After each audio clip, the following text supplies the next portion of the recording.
So welcome everybody this beautiful Saturday morning, 70 degrees in Trent here, working down to the 7th grade UFO ET Alien and Abduction Conference. I'd like to make a few comments. Heading in our direction are the scientists. Did you notice that? Life in Other Worlds. Did you see the Newsweek magazine where they just discovered 2 new planets, Pegasus 51 and other planets around other stars, which are our nearby neighbors, actually. Beta Pictoris is another star, which is they found has planets around it, and the Bernard star now, they have discovered there's planets around. There's a wobble in the sun, and the wobble is produced by a planetary system, and that's the way they have found out that there's other stars, other planets around these stars. There's about 6 or 8 stars which they feel there's planets around, like our solar system, with possibility of life on those planets. One planet in each solar system probably has life. And just like our solar system, with our sun and our 9 planets, the planet with life on it in our solar system is the Earth that we can see. And many other people say that there's other bases on other planets from other people from other star systems. So Joe Sadara just brought me this. It was in last night's Trenton Times, April 19th, 1996. Another planet is found. Did you hear that on the TV? Now, wow, that's fantastic. For the 4th time in 6 months, a team of astronomers has found a planet orbiting a star, and this one's about 30 light years from Earth, which is one of our nearby neighbors, actually. It's one of the closest stars. There's about 50 of them that are within 50 light years of Earth. The San Francisco State University astronomers found the planet after surveying 100 stars. And the planet has a mass of about 80% that of Jupiter. It's almost as large as Jupiter. Isn't that something? Okay, we have Richard Butler scheduled, but he couldn't be here this early, so he had to work today, like most of us. But Bob Teets has agreed to take his place this morning instead of later on this afternoon. Now, Bob Teets is the author of West Virginia UFOs and Close Encounters in the Mountain State, West Virginia.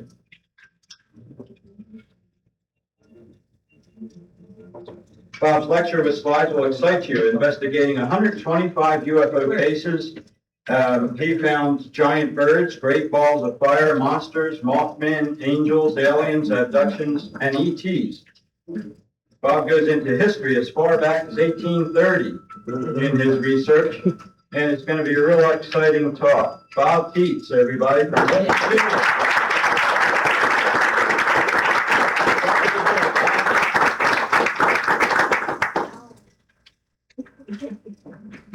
Good morning, y'all. Well, I drank a lot of coffee and I thought I was wired, but now I'm really wired. Far out stuff. All right.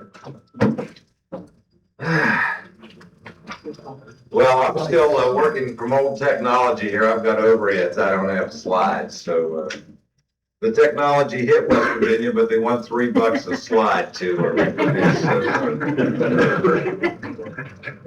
All right. I need 8 volunteers and 1 volunteer to hand these out. Who would like to? Hey, what a guy. And just 8 people at random out here. You can just hand them stuff, okay?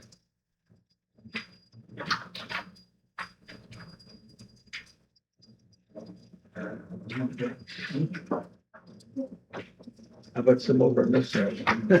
Oh, sure, over here too. Here's a volunteer. What's the, Okay. no, just eight, that's all there are. Just eight, yeah. Want to share? You put somebody else, whoever wants to do. You want one of Might these? get this a tad closer. Okay. Can everybody hear me? Can you hear me in the back there? Yeah. Okay, cool deal, cool deal. Well, thanks for the introduction, Pat. And thanks to Pat and Alice for inviting me here. And I'm also thankful to see you all this morning. It's, Saturday morning, want to sleep in. So it's great that you all made it out. Well, as Pat said, I'm from West Virginia. I was born and raised there. And no, I don't have much of an accent. We only talk like that for money now. Daggone it, Ethel, there's another stereotype. Well, while we're in that vein, I'd like to start my presentation with a quote from an authoritative source on UFOs, none other than the Weekly World News, purchased last November at the Cultural Center in my town, the grocery store. In the societally important column, Christy Hollywood's Answer Girl, an eager reader, one Sandra D. of Reno, Nevada, writes, "Is it true that my favorite singer, Marty Stewart, is going to be the subject of a comic book?" Christie's Answer Girl, ever ready with an astute reply for so incisive and important a question, answers, "Believe it or not, the sexy country music star will be featured in a new Marvel comic called Marty Party in Space." I'm not making this up. The storyline will concern Stewart trying to hold on to a ring that gives him magical powers as hillbilly space aliens try to take it away from him. This is true, this is true. Now, friends, can you imagine some of the dialogue in this comic book? Here's the first hillbilly alien. "Well, I reckon we ought to abduct this here old boy and use our B-111 anal photon eliminator. Make him squeal like a pig. What do you say there, B-to-B?" In English, that means Bubba. Second alien answers, "Me a bit. This old redneck boy is gonna holler right loud. Shit. Let him keep that damned old ring. It's one of our old ones anyway. Let's go back to our trailer in the interdimensional continuum."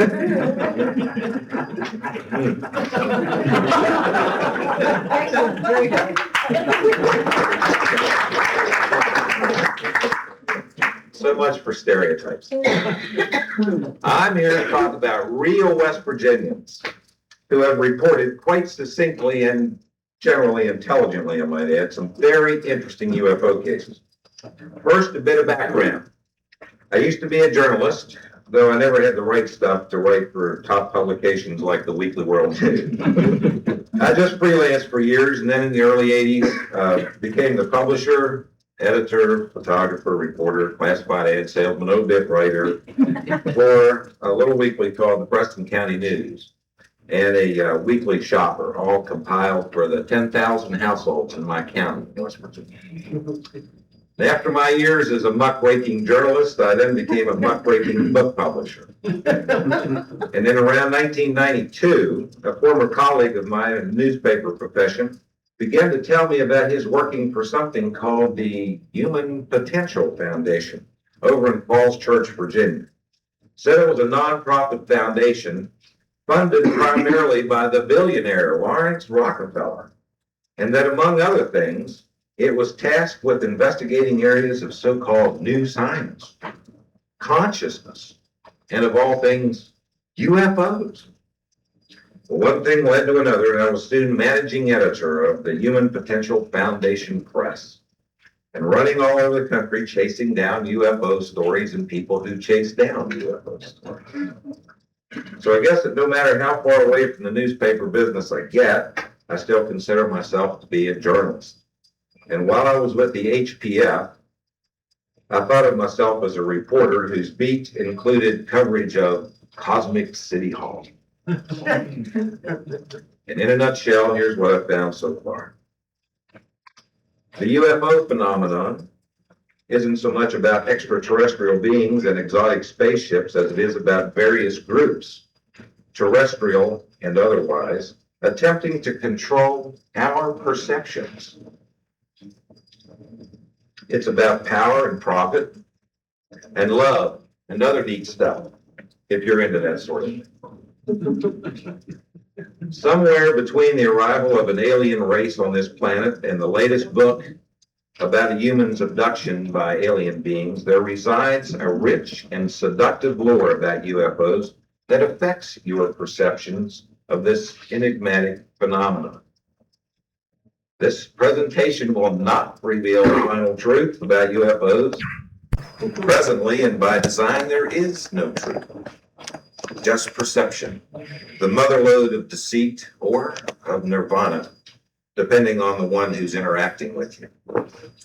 What you may find helpful about this presentation, though, is its function as a practical survival guide about which you may wish to think the next time you see a mysterious light in the night sky, or see a TV commercial of aliens drinking beer at a beach party, or read of someone from your city being taken aboard an alien spacecraft for some out-of-this-world genetic engineering, or perhaps of watching in the not-too-distant future a government spokesman, maybe even the president himself, explain during a news conference that, my fellow Americans, I feel your pain.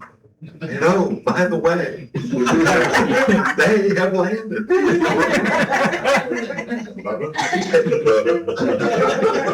What an awesome thought. Aliens landing in broad daylight. But will they be aliens or actors? Guardians or G-men? Gods, angels, or satanic minions? And will they be here to instruct, cajole, steal, or seduce? Well, fasten your seatbelts. Better tighten your chastity belts, too. It's going to be a rough ride. Now, here are some examples of stories I heard while I was out there doing work for Lawrence Rockefeller. Let's pretend for a moment that we're all reporters, and we've been assigned to cover the UFO phenomenon. Where in the world do we start? By interviewing percipients, right? Here's what they have to say. Will the person holding number one please stand?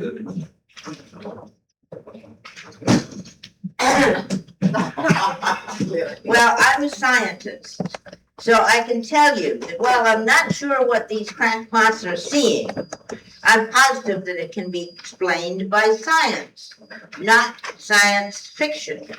It's a manifestation of a psychological or physical condition or illness, or it's a false memory, or it's some form of natural phenomena. There's a reasonable explanation for whatever it was, and it certainly has nothing to do with little gray beings from outer space.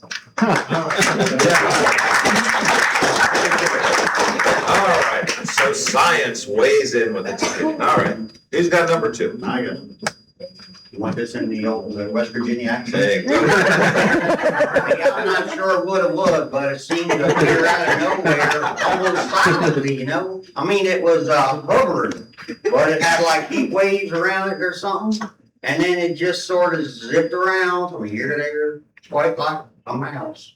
I knew without a question that there was life forms aboard, but because nothing could maneuver like that without a pilot of some sort, you know? And then I had no more than looked it over, and it seemed to disappear. And the same way it come, it just seemed to go in a hole in the sky, like it went into another dimension or something. Wow.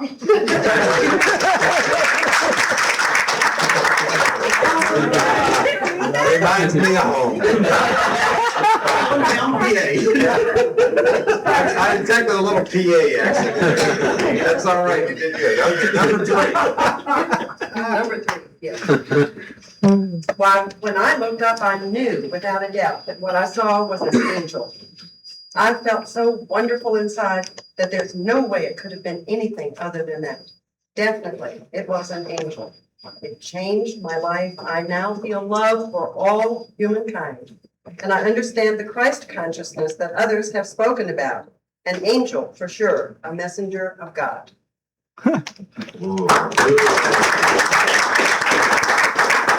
And what better person than Ann to Thank you. Okay, next. Who's next? Ford? What did I see when I looked up? It scared me so bad. I just knew it was a demon. It had creepy black and red eyes, and it wore a hood, and it seemed to be able to talk to me inside my head just like a demon could. It almost scared me to death. Wow. All right. 5. Who's got 5? Like, wow, man, it like really flipped my head. I mean, there's no question what I saw wasn't from this world. It like made me feel so really special and like I was chosen. And hey, now I know things are like special things, secret teachings, and the select few. It had to be somewhere else. Like, you know, it may have been like one of those ET things, you know, like in the movies, no doubt, dude. It was like an alien from some other planet. And they're here to transform us like some cosmic total citizen, you know?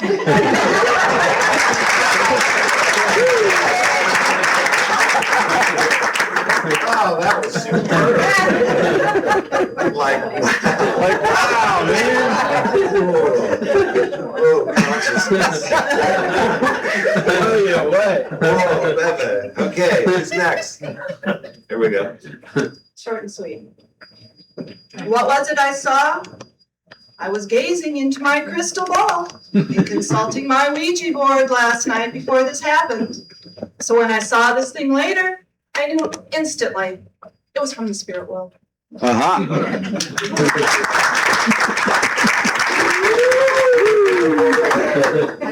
right. Spirit world weighs in.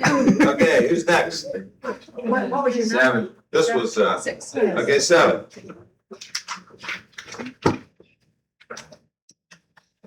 What I saw was some exotic aircraft built by the Uncle Sam. Oh. For sure, they want you to think it's from outer space or something, but they can't trick me. I bet if I could have looked closely at it, I would have seen, maybe see made in the USA. Probably was controlled by some political guy playing with the joystick.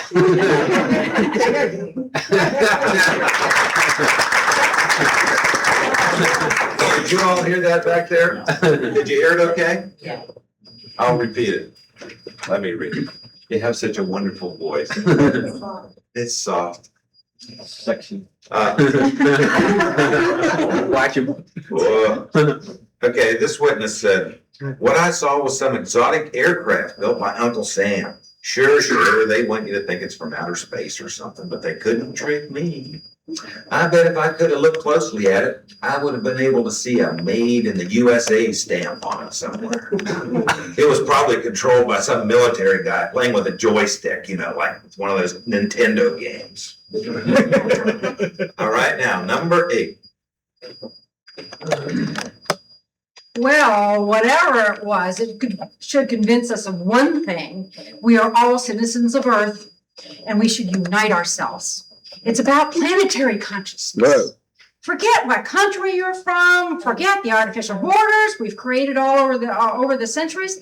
Let's just do away with all the governments except for one government, the United States of Earth. We will then be all brothers and sisters. We will all be equal, one Earth, one people, cosmic brothers and sisters. Of course, I will rule the Earth, but I'll treat you right.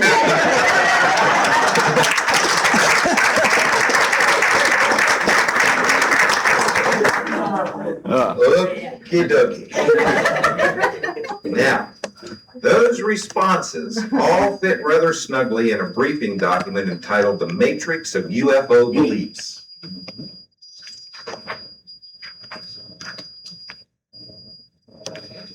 Yeah, that's good, Bob. Let's see if we can get this done. There we go. Okay. This was written for the Human Potential Foundation by my colleague, Dick Farley, and later delivered to Dr. John Gibbons, President Clinton's science advisor. Farley, by the way, is originally from Wheeling, West Virginia, the same town where Bud Hopkins grew up. The Matrix, a copy of which I include in my book, West Virginia UFOs, is an important document because it allows us to comfortably embrace the various nebulous and ambiguous facets of the UFO phenomenon without needing to settle on a belief system. After all, as soon as belief settles in, then you're no longer an investigator, you're a believer.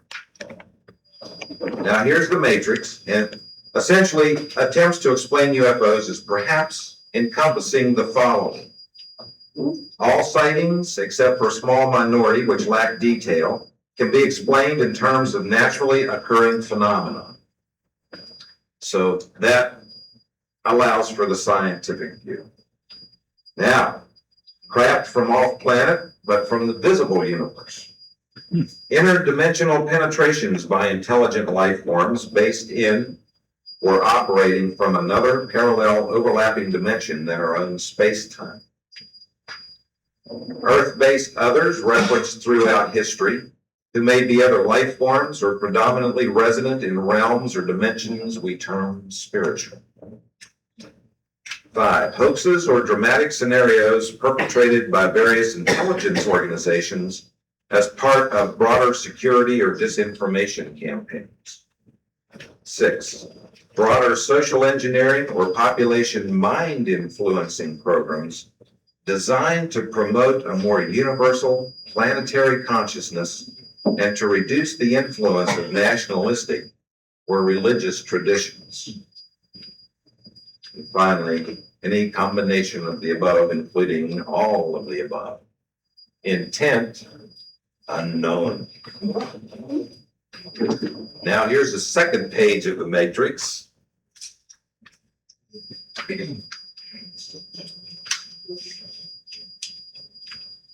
It's good enough.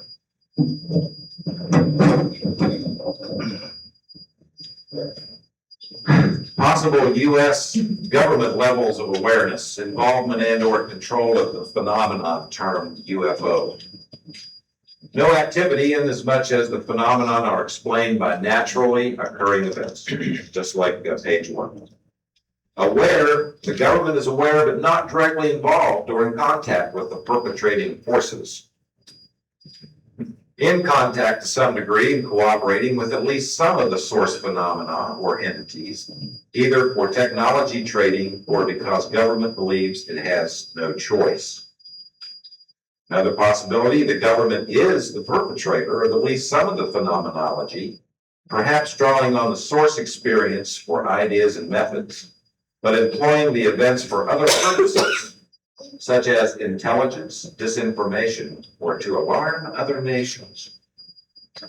And finally, at least some UFO phenomena are results of government or other agency-sponsored experiments in mind control or social control experiments or initiatives.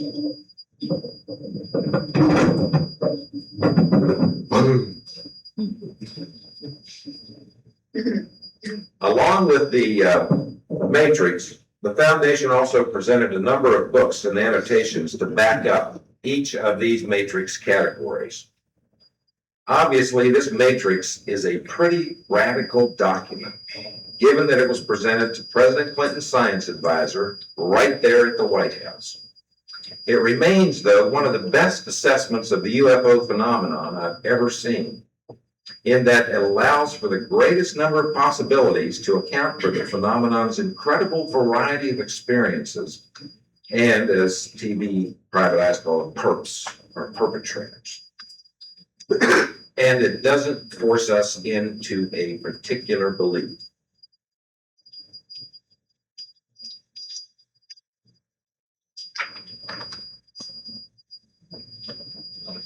Another important document is the Drake equation.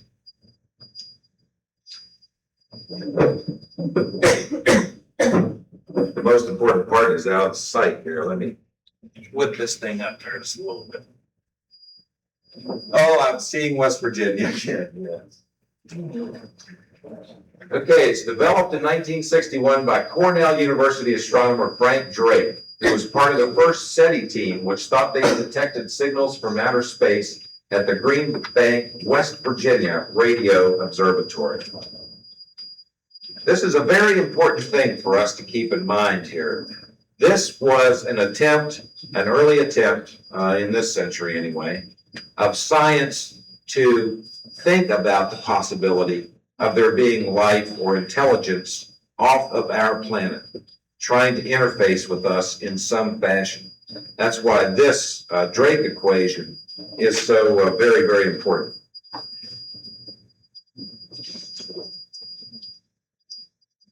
And it's my guess that who was ever running the show, and this includes the possibility of aliens, non-human intelligence in general, as well as human beings, each faction would have us believe what they want us to believe. For sure, a lot of this phenomenon is about social control mechanisms. And as those typical responses in the Matrix outline, it could be about angels, aliens, demons, G-men, masters of deceit and trickery, fascists of one stripe or another, or any combination thereof. Well, anyway, in 1994, after Mr. Rockefeller had delivered the Matrix to Dr. Gibbons at the White House, he proceeded to another phase of his interest in UFOs and let the Human Potential Foundation go by the wayside. I was once again on my own, and with the incentive of my local banker, who requested that I continue making my monthly mortgage payment, I once again turned my attention to my own book publishing business that others had been running in my absence. And since I'd traveled all over the country doing UFO research, I figured I may as well marry the two and to publish what I'd learned. So what better way to approach it than by taking advantage of my home state in order to see if there was any UFO action right there. So I issued a press release in July 1994 asking people in the state if they'd ever seen a UFO or had any unusual experiences. I expected a few dozen calls, but in just over 2.5 months, I had 125 UFO cases. And a month later, voila, my book. Today, I have received reports, once my book came out, from over 700 West Virginians. More come in every week. We feature some of those in a bi-monthly newsletter now, which you'll find at our table. You've got to see my little girl back here. She's 6 years old. She needs food. She needs shoes. Yeah.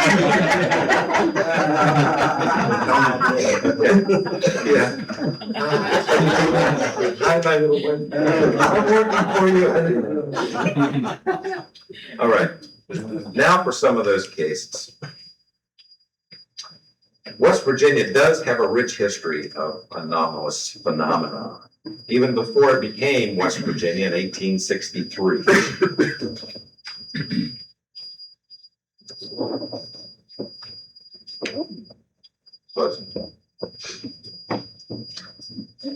Including the 1830s BVM, or Blessed Virgin Mary, encounter with one Alexander Creel, who was a passenger on a steamboat plying the then exotic wilderness along the Ohio River.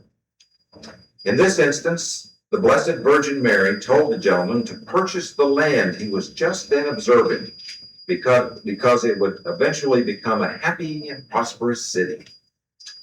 Creel did as instructed, and today the beautiful little river town of St. Mary's, West Virginia, prospers there today.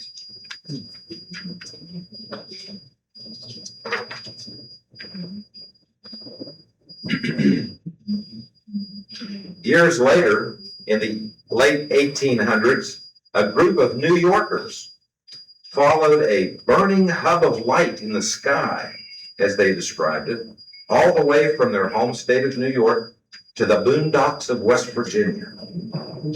There, the New Yorkers built a town called Mount Cove, where they published a newspaper called the Mount Cove Prophet and Harbinger of End Times.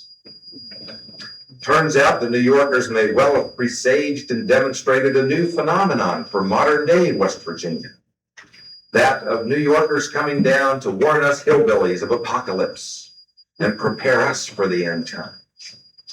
Depending on your politics, such prophesied disaster could be said to have occurred with the arrival of a New York carpetbagging Republican, who now serves as our Democrat junior United States Senator from West Virginia, Jay Rockefeller.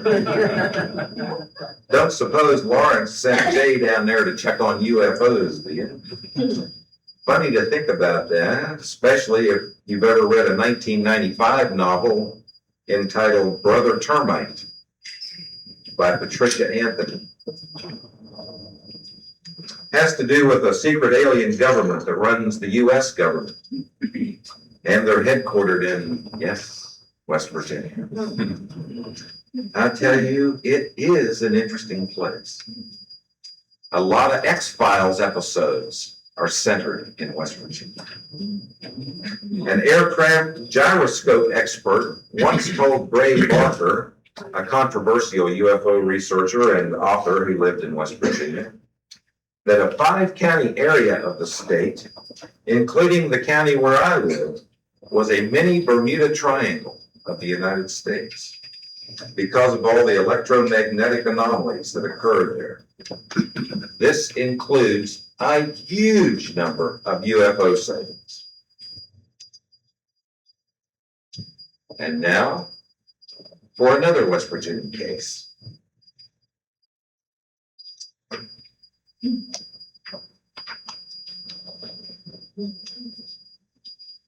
Everybody see this?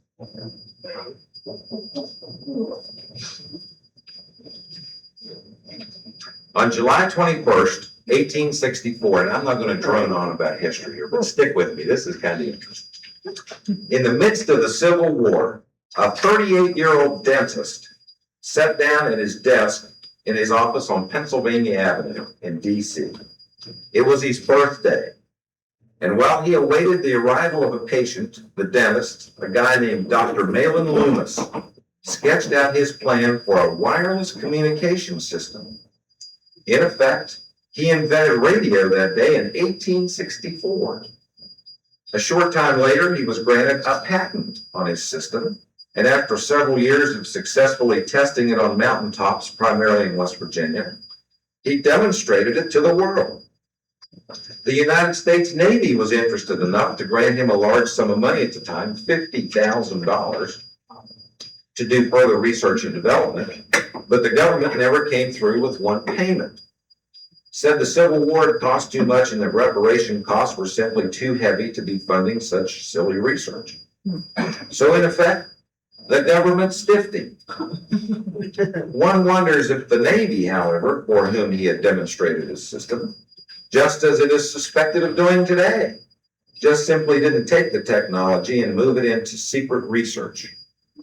For sure, later on in the century and on into the 1900s, all U.S. naval vessels carried a backup communications system called a Loomis system. Well, anyway, Loomis continued with his research on a shoestring budget and perfected his system to a point where his friend Alexander Graham Bell gave him some crude telephone handsets.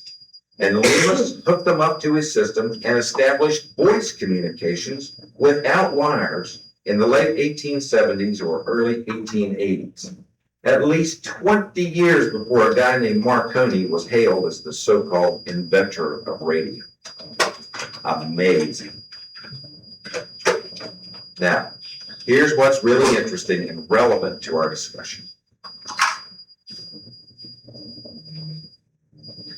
In his private diary, Loomis credits a spirit guide for helping him conceive of this system.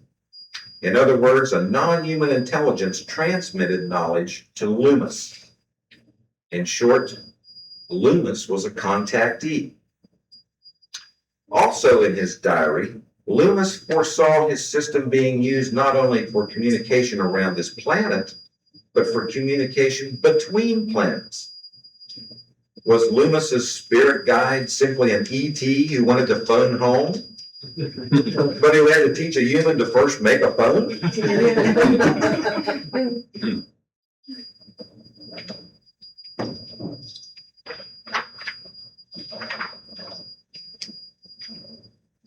More recent examples of this phenomenology in which non-human intelligence somehow transfers a humongous amount of knowledge to a person can be found in a book written by Robin Andrews Quayle.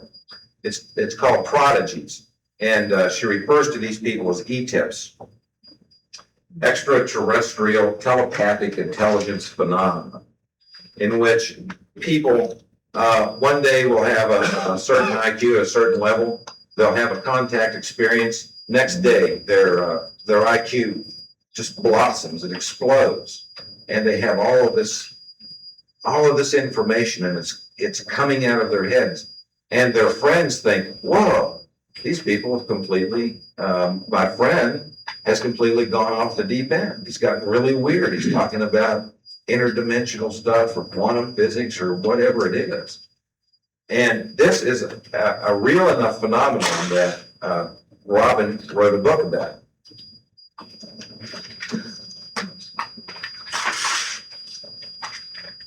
But back to our friend Loomis. It is a fact that Thomas A. Edison, a contemporary of Loomis's, was working on a transceiver capable of communicating with and receiving signals from non-human entities, in this case, the dead. It is believed that Loomis and Edison knew each other and corresponded from time to time, though I have yet to find evidence of that. Suppose they were both working on the same thing? And here's the kicker, as far as I'm concerned. Loomis moved to West Virginia early on in his career and permanently located his communications system there on a hilltop. It was at that location that he perfected his system and regularly demonstrated it for townspeople and tourists who visited the area. I assume it was at this point that he was in closest contact with his spirit guide, whom he called Francis. Can I ask you a question about that? Yeah. What was he demonstrating? Making a spark? Or getting an answer? Yeah, it was a spark gap, and he, But was he getting an answer? yes, he had 2 points, see? 2 locations that were about 18 miles apart. The question is, what was he demonstrating? And was he getting an answer from his communications? And the answer is yes. He had 2 stations set up 18 miles apart. And he originated what he called an aerial, which was a balloon coated with copper paint. And then he attached a copper wire to it and filled the balloon with helium. Let the balloon ascend to about 600 to 800 feet at both locations. And then all required was to break that wire. He dug a hole, put a coil of the wire in the ground, put salt on it, covered it back up so it would draw moisture. If he was close to a pond, he simply stuck the wire in the water. And then he would break that wire, and then he'd bring those wires close together, and a spark would jump across. And when that would happen, 18 miles away, a crude galvanometer, they called it at the time, the needle would jump at exactly the same time that spark jumped across that wire. That essentially is his system. Sounds like a Hertz oscillator. Whatever. I don't know, whatever.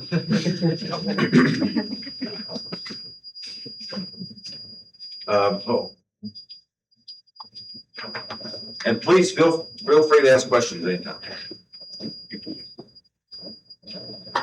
Over the years since that time of Loomis, there have been an incredible number of UFO sightings over the same hill and an adjacent valley where Loomis performed his experiments and established Earth's first known electromagnetic communication system for the modern era.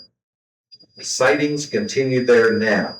In fact, last summer, I had multiple reports of sightings in that location on a regular basis. You want to know what's the most important part about this story to me? It's the same hill where, when I was 8 years old, I saw a UFO fly into and disappear early one summer morning. Into the hill. No crash, no smoke, no flames. That hill is on the farm where I grew up. Now you know why I'm interested in UFOs. And shucks, I just negated chapter 1 of my book, so I did. You can skip ahead to chapter 2 if you like. And don't forget, I have a 6-year-old in each. Okay, now, for a quick montage of drawings from some of the more contemporary West Virginia UFO eyewitnesses. Questions? Yeah. Where's that hill? We're in West Town. In Terra Alta, West Virginia, where I live now. I don't live on that farm. I'm just curious where you live. Yeah. Yeah, come visit anytime. Y'all stop by. Yeah.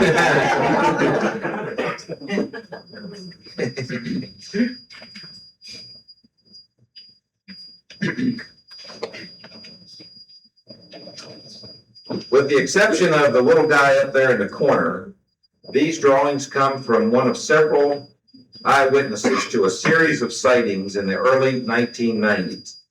Relevant is the fact that most of these sightings occurred very near to Flatwoods, West Virginia, site of the famous Flatwoods Green Monster UFO case of 1952. More on that in a minute. Many of the same eyewitnesses who saw these strange crafts also later reported close encounters with a Mothman-type being. The series of drawings on the right was performed by a guy who is a graphic artist.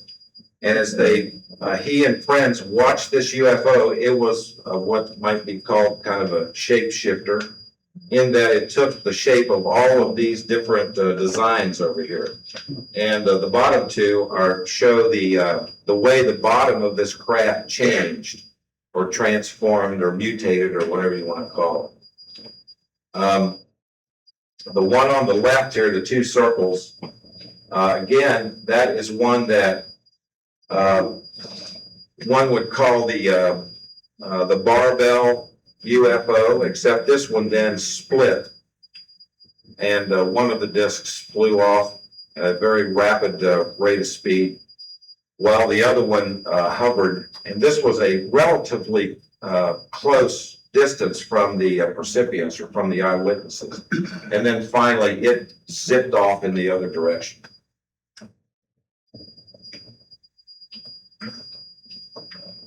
I kind of like the crab one up there at the top.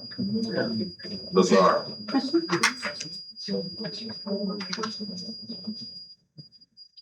Okay, this, a lot of these are right out of my book, by the way. A retired train engineer who lives in my hometown called me up one evening to share this reported encounter from 1975. He, the brakeman, and the fireman aboard who had this experience never reported it because they feared for their jobs. They're retired now, so this guy thought it was okay to tell me about it. As they were slowly descending a steep mountain with 10,000 tons of coal behind them in carrier cars, the men were suddenly blinded by an extremely bright light overhead. They all agreed that it was either a secret government aircraft or a UFO, he told.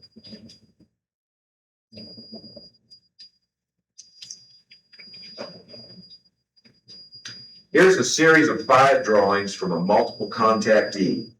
This is just a sampling of the hundreds of drawings she's completed, and most of which she sent to me. And these are simply black and white reproductions. The full color originals are quite striking. Do you have a diagram of that? Describing the diagram? No, I'm going to show 5 drawings this woman has done. And her day job is that of a hairstylist. Tell me this woman hadn't had some unusual things happen in her life. There's the first one.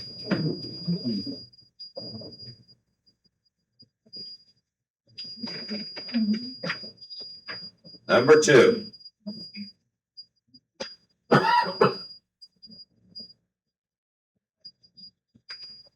If that drawing had a different perspective from the front, I think the eyes of these 2 characters would be very interesting and revealing.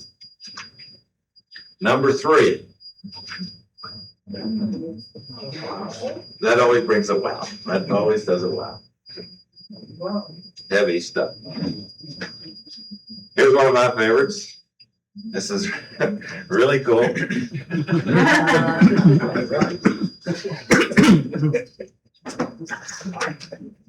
And the last one. Behind every cloud, there's a silver lining. And we see what's coming out of the cloud. Now, this woman had some incredible experiences. And she won't let me hypnotize her, unfortunately. She's not ready for that yet. Someday it'll happen. She's aware of all of these though? Yes, this is all consciously done. I mean, she's had no prodding from anyone. In fact, there's none of her work in my book because she didn't tell anybody anything about this until my book came out. She got a copy of the book and got real excited, finally called me. Oh my God, there's somebody else in West Virginia that thinks something about UFOs. I said, well, sure, what's going on? And so we've talked a lot. She's very talkative and obviously a really good artist. But all this is coming out of her conscious mind. But I think these representations like this one, like this one, are a manifestation of the subconscious. She is still trying to grok this. She's still trying to figure this out. She's trying to make sense of it, okay? And as Leo might say, the answers are already in her head. She just doesn't know them. Is she aware of missing time though, or some? Oh, yeah. And she's had, I wish that I could go into more detail about some of the experiences that she's had. One time she found a coiled wire in her thigh and the end was sticking out. It was really strange. And she felt it. And she drew a picture of it and sent it to me. And so she just decided she was going to pull it. And it just came right out. And it was a coiled like piece of wire or something, except she laid it down and then she went back to get it. No wire. Okay? And like I don't know, whatever. They're having fun and games. Whatever. Okay. Has she ever drawn these type of pictures before she had her experiences, or they're from way back? No, the question is, has she drawn these pictures forever or kind of, it's recent? It started in the 80s, the 1980s for her. Okay.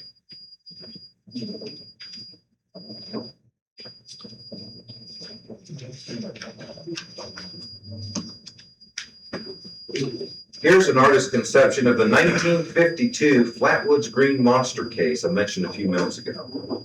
In this case, many residents of a small town saw what they thought was a meteor streak overhead and crash onto a nearby hill. A woman who was also a hairdresser, gee, what is it about this hairstyle?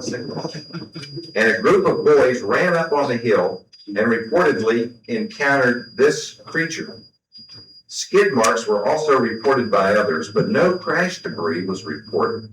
However, National Guard troops had cordoned off the area immediately, and they released no information. This event occurred only a few months after the famous flap over Washington, D.C., in which UFOs circled the city and reportedly violated airspace over the White House. The woman who saw this creature still lives in West Virginia and is in her 70s now, and I interviewed her for my book. And she hasn't backed away from her story 1 inch, despite people trying to debunk her for, the last 45 years or so.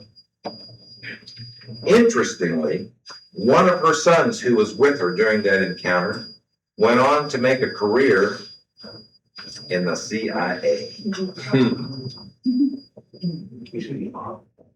Yes. In 1952, I was watching a TV show called We the People. And that was on there. That's it. And I've never seen that shape since. That's Yet, it. that was on TV. There you go. There was something That like stands as a unique, Yeah. very unique case. And that story was chosen as one of the 10 top news stories in 1952 by the Associated Press.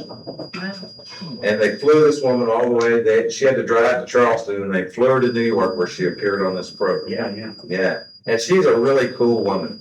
I mean, you just don't want to jump in her stuff, because she'll be right back in your face. She's amazing. I love her. Something I just noticed about that photo, I don't know if anybody's ever noticed before, there's 3 fingers on the right hand and 4 on the left. If you were gonna be making something up, I would think you would balance it. Yeah. Just very kind of Yeah. It's a wonderfully rich story, and there's so many elements of Appalachia in it. Like, of course, the first thing you want to ask this woman, well, what did you do when you saw this thing? They come up over this little rise, and she had a flashlight with her, and the kids were following behind her. So they come up over this rise, and her flashlight beam hits this thing, and it emits some kind of a fluid out over it, kind of an oily substance of some sort. And of course, she said, well, of course, it scared the hell out of them. And she said, I outrun those kids going back down. And she said there was a 5-foot fence, and that 5-foot fence is still there, and she said, I brought them.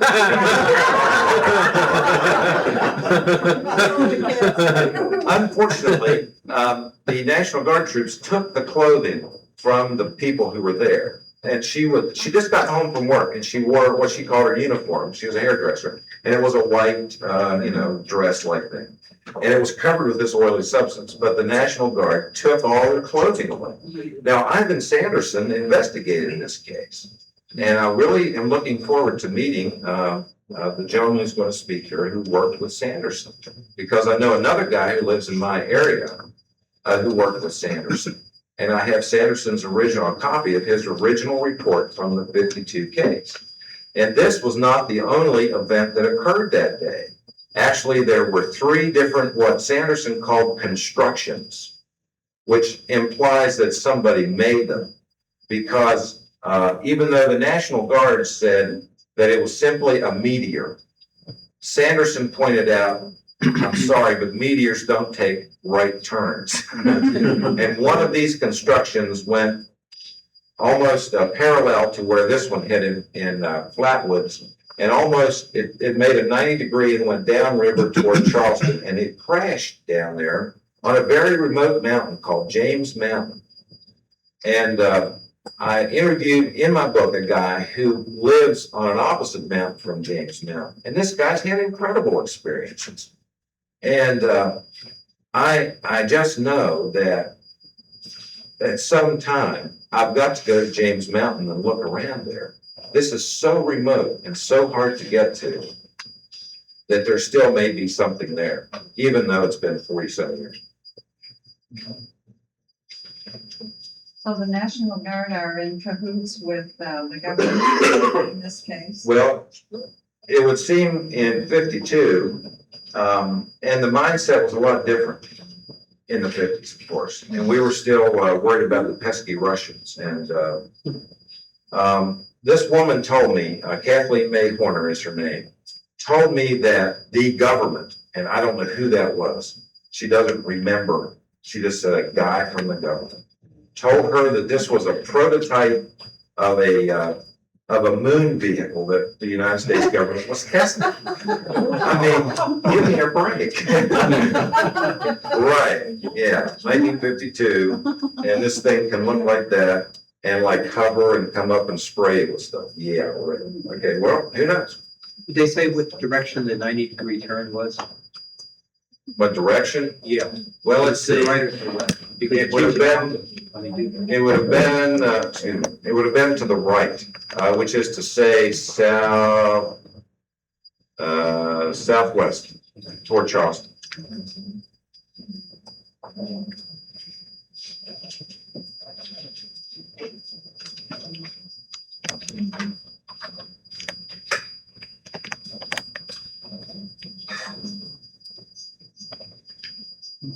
Here's 3 crafts drawn by recipients. The top from the 1970s, the middle one, a likeness of a report from the 1950s. Notice the exhaust that the eyewitness drew. It's not a usual feature of more modern UFO sighting. And the bottom one is from the 1970s, which is very interesting. This bottom one here. I'll move it up so you in the back can see it too. From the 70s, and yet that is a very frequently reported kind of shape now. Diamond shape? Yeah. Do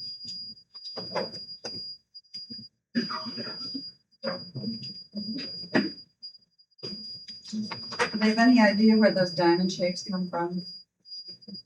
Not that I've heard.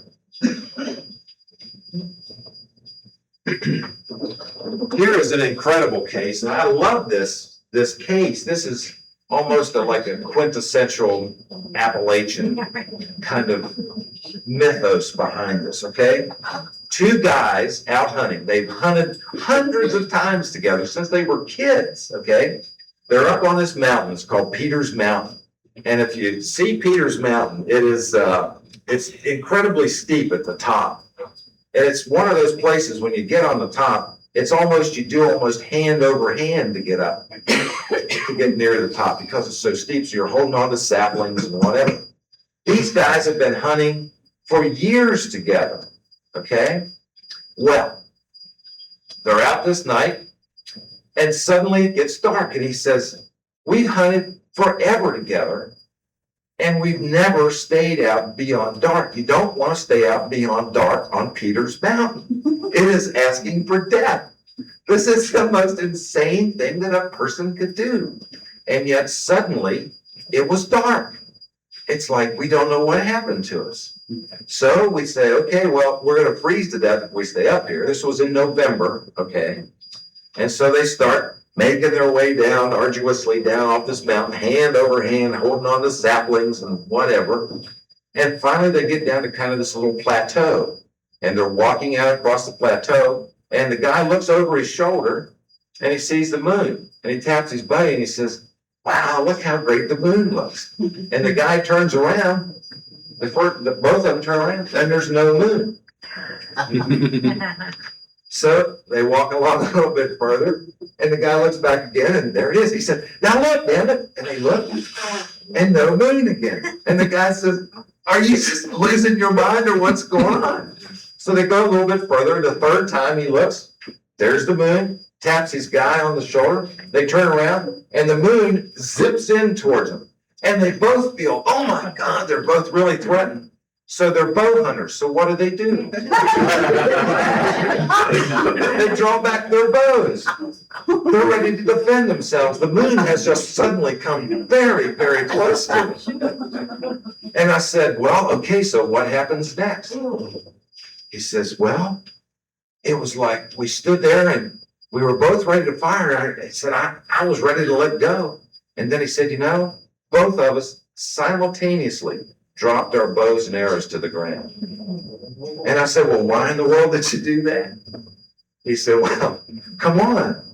He said, I felt like a caveman. I was going to shoot this thing with a bow and arrow. What did it have on there that it could have shot me with? He said, now if I had my gun, it might have been a bad. It's just a wonderful story. And this guy, I mean, this is not a kind of guy that's going to make this up. He was still shaking after when he told me this story. And this had been years. He gave up hunting. This is like almost a genetic thing with a lot of West Virginians. And yet this guy gave up hunting because of this incident. You keep up moonshine too? Never. Are you drinking for that? All right, good reason to. Okay. I won't go into a lot of detail unless you are interested about this, but a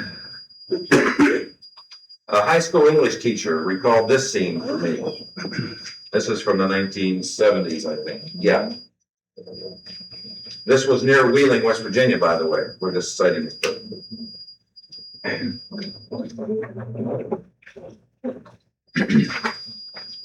This is interesting. A fundamentalist Christian drew this depiction of a UFO he and his wife saw in 1992. Note the direction of travel. So against the broadside is the lead. Flies in this direction.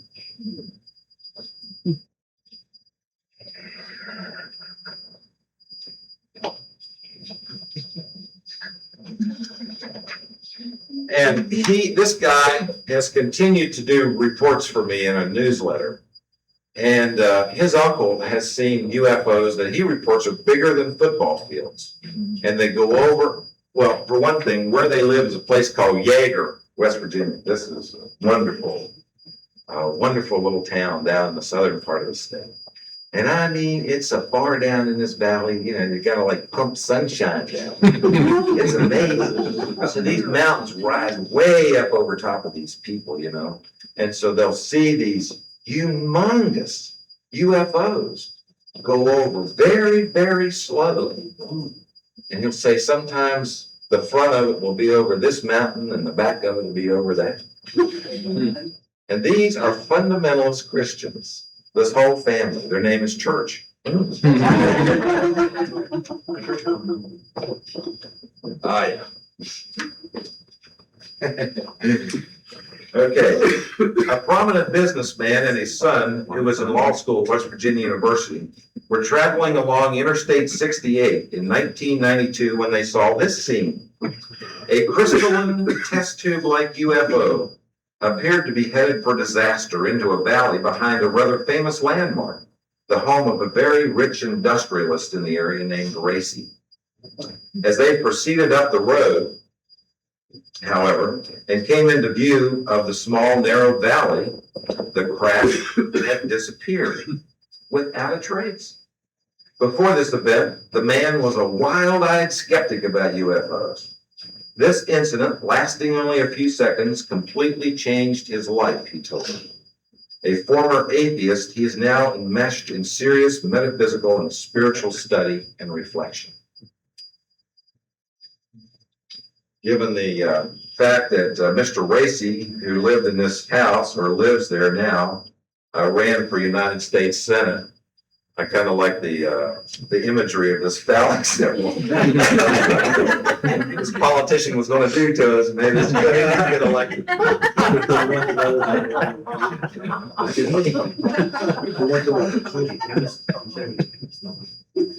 Okay. A group of young adults were confronted by this creature one evening as they were preparing to camp near what locals called a haunted house. I found out later that a number of UFO sightings had occurred during the same time in that area. That is a really creepy looking guy. And as this young woman was telling me this story, the tears were just streaming down her cheeks.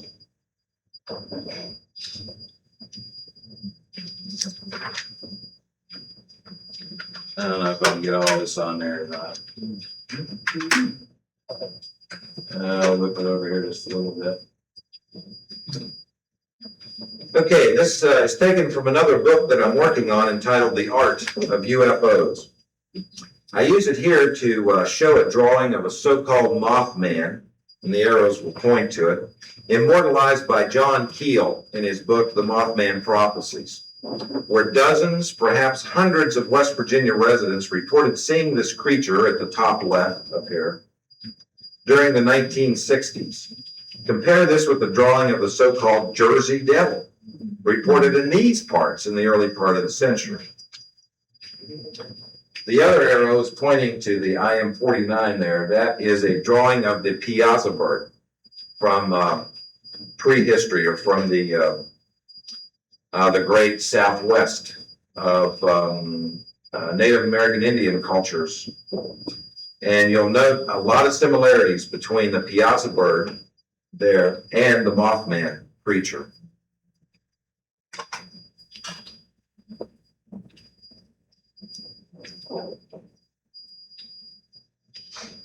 Mothman sightings, by the way, continue in West Virginia and elsewhere to the present day.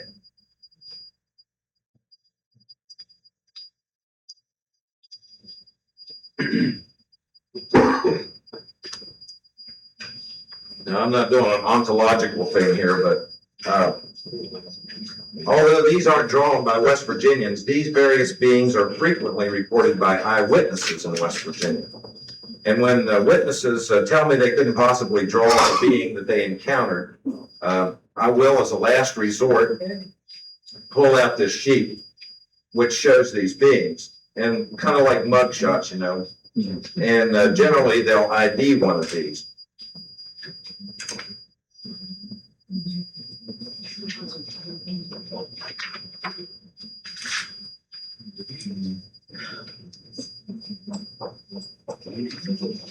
This is also from the Art of UFOs book, and it's interesting the number of people who claim to see identical beings, as well as those who encountered quite unique beings, like that Flatwoods monster case. But, you know, in the Appalachians, you'll find a lot of UFO cases having to do with little furry guys. There's another rendition of the Mothman on the right, and kind of this little hairy fellow over here on the left. There's one story in my book. It's called the Beans Mill Monster Case, and this is very similar to what witnesses reported seeing here.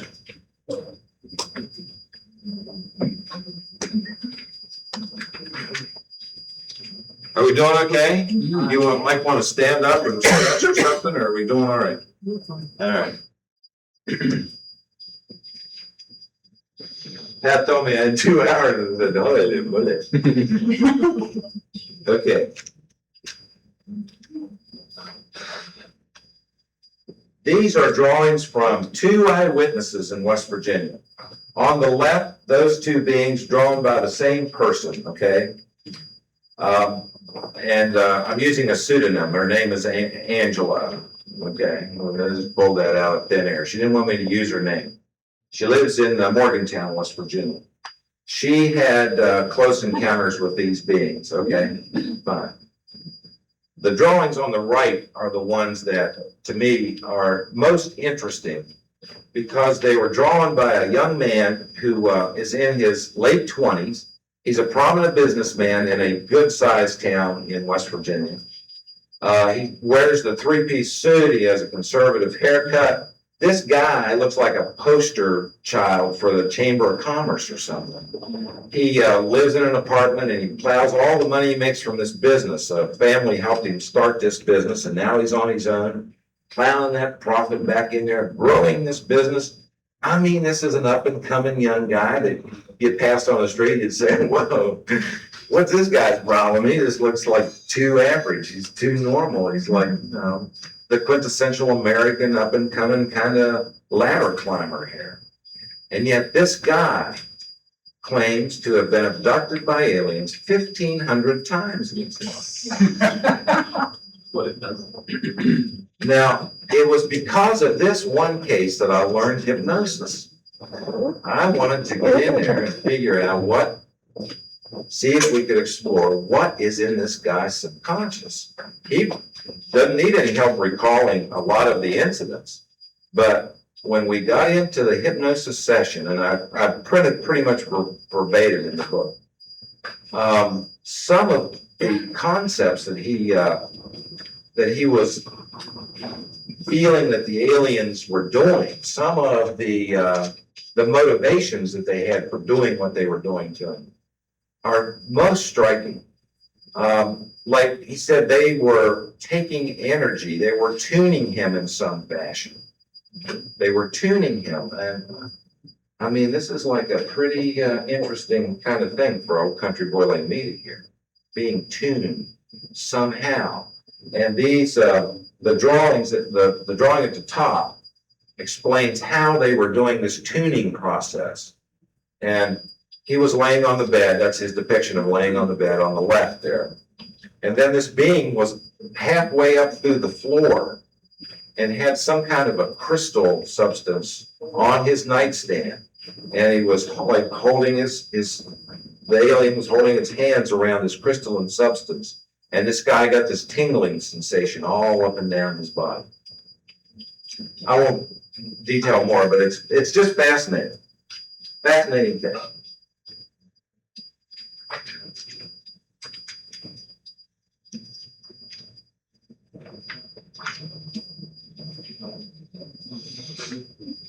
This too is from the UFO, the Art of UFOs book. This depicts the Grave Creek Stone discovered in an ancient Indian burial mound in West Virginia in 1838. In the book, I note the similarities of the symbols found on the stone with symbols of other cultures, most notably some of the rather obtuse symbols that have come to be identified with the UFO phenomenon. And this is a fascinating kind of area of study, and there are a lot of people doing really excellent work in this.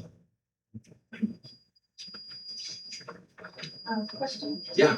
Has there been any studies, or maybe someone else who knows, that any of those symbols related to crop circle symbols? Oh, sure.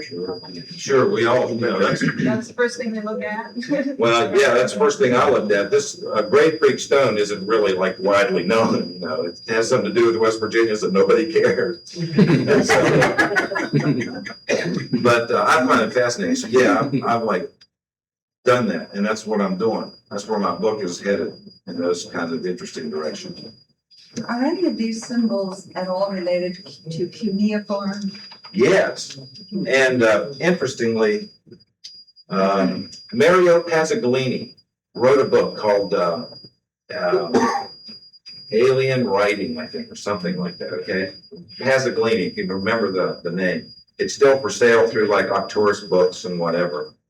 And he is quite a linguist. He's a psychologist by trade, but he has done a lot of study of the symbology, and he has a lot of quite unique alphabets that were given him by contactees or whatever that no one else has ever seen. This is a very important guy, a very important researcher here who is doing this work. And I would encourage anyone who's interested in this area to get Pasaglini's book, Alien Writing or something like that. Oh.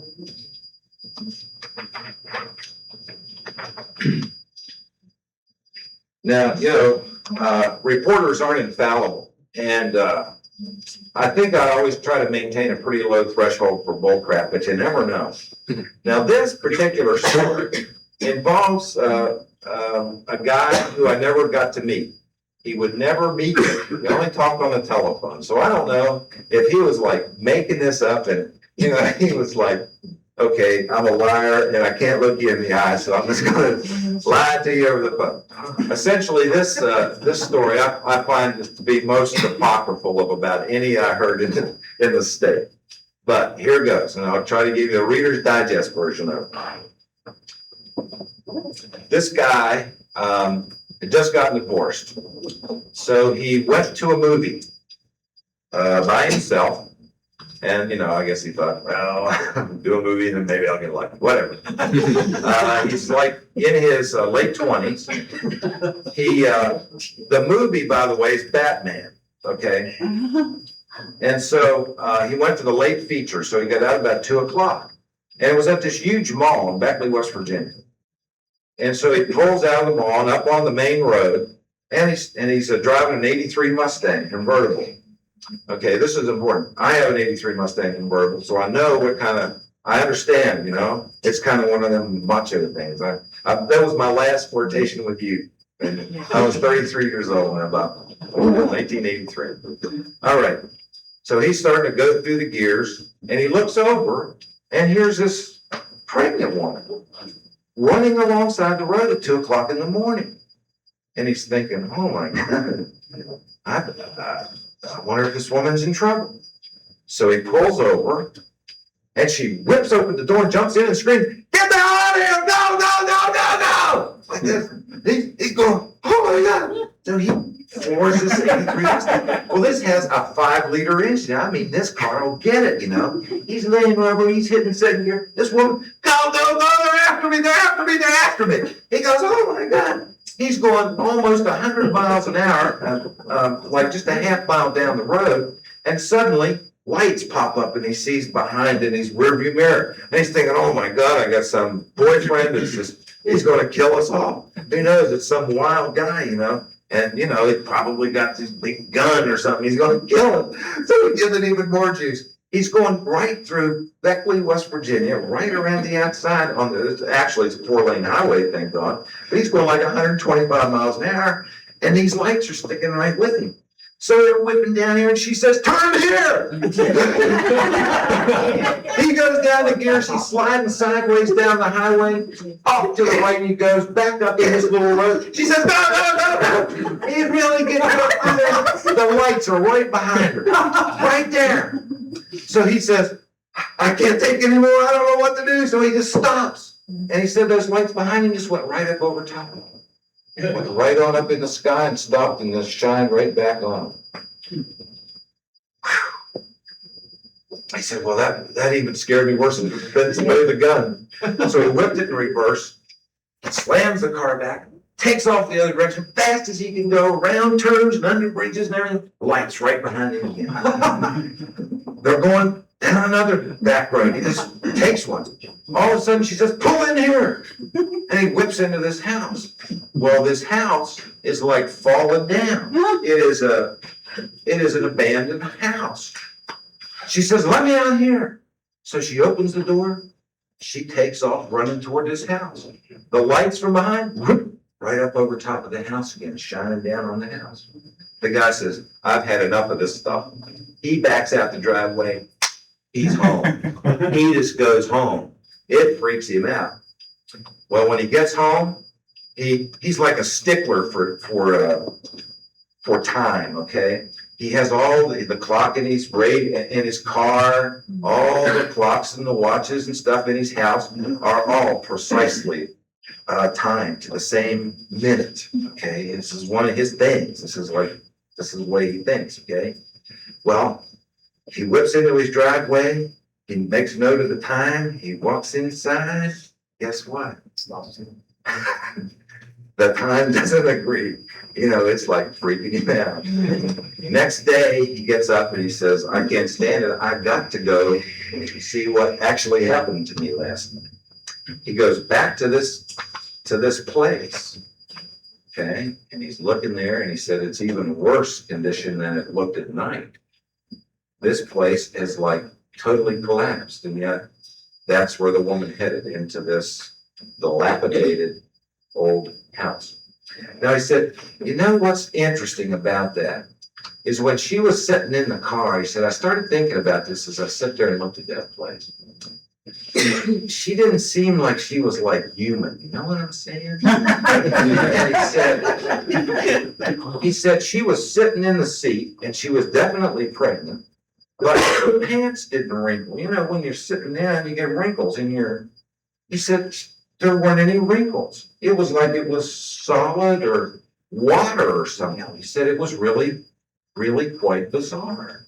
I've never seen anything like that. And he said, and this blouse that she had on, it didn't wrinkle, and it was kind of a funny colorway. And I was fascinated by that color. Okay, well, I wish I could go on, but that's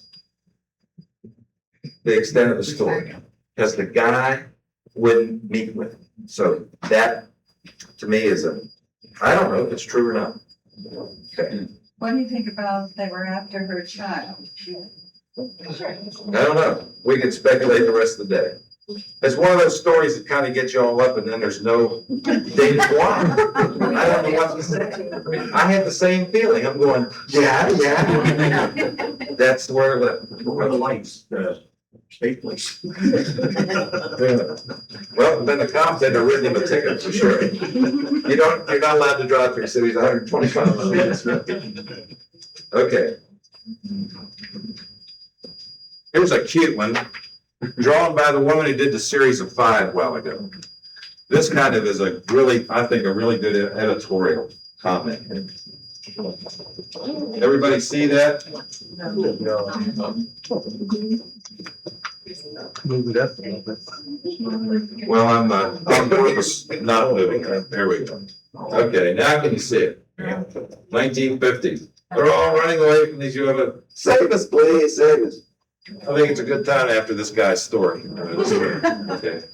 Now, 1990s.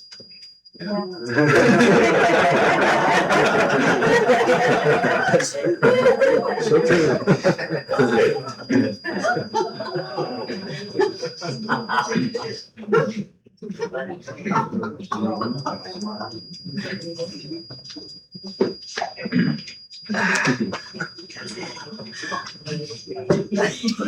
All right. Are we doing okay? I mean, I don't, one never knows if one's boring or not. West Virginia is fascinating. If I'm getting boring, just, say speed it up or do something else. Or I had a question. I don't know if you can answer now or you want to. But in the late '70s, I was with a friend that used to do, DJ type of things. And we had a gig, as they called it, at Martinsburg, West Virginia High School. Okay. Now, this was about 1978, 79, around there. And I didn't realize that I was reading the paper when we were going out about Bigfoot. Sasquatch usually was never violent or anything. And I'm reading this article about where in this little town in West Virginia, it actually broke into cabins and broke down doors and stuff and routed some of these cabins where these people lived. Wow. Now, I remember it, when we got done with the gig until we loaded the equipment and everything, the janitor was the only guy at the high school, left us out, locked the door. Now it's like 2 o'clock in the morning because we were doing the song. It's spooky as hell. And you're hearing deliverance music, right? And I asked him, the janitor, I said, hey, this article I was reading on the way down here, I said, where is this place in West Virginia where it's, he said, hey, man, it's right up the road. And we're driving back at 2 o'clock in the morning, pitch dark, and I'm thinking of this. I was just wondering, did you ever hear at Martinsburg around 1978 about Bigfoot being around there? I'm not familiar with that particular story, but the Bigfoot mythos is great, all up and down the Appalachians. Even though it doesn't get the press that the Northwest Sasquatch does. Lots of stories, lots of Bigfoot stories and little hairy guys and all that stuff. Yeah. There's a hometown cop where I live who saw one of these little hairy kind of guys and wrecked a cruiser that he was driving. Whatever. Okay, let's go, move on here.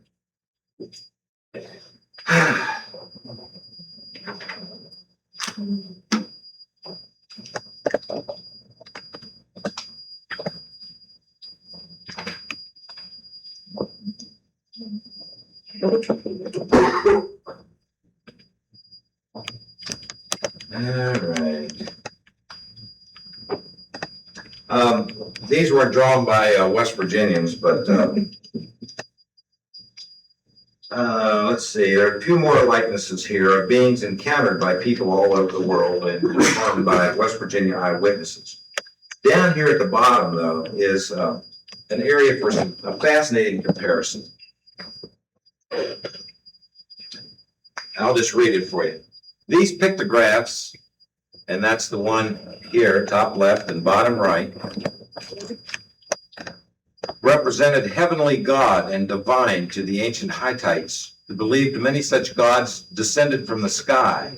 And this is according to Zacharias Sitchin, the 12th planet, who pointed out the similarity of the shape to a pair of eye goggles and thus to an ET connection. Notice the synchronistic placement of these two horseshoe magnets over here, used by the brilliant inventor, Dr. Malin Loomis. I'm back to Loomis again, believed to be a contactee when he invented wireless communication in the 1860s. This one up here is from a advertisement of witch services offered to the public. In Civil Leaks, there was an ad by Civil Leak. I just thought that was a kind of fascinating kind of thing. I think Sitchin was right in this regard.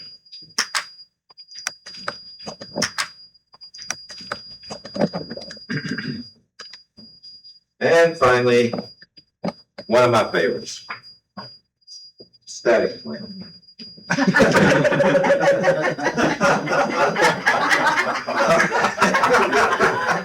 Okay.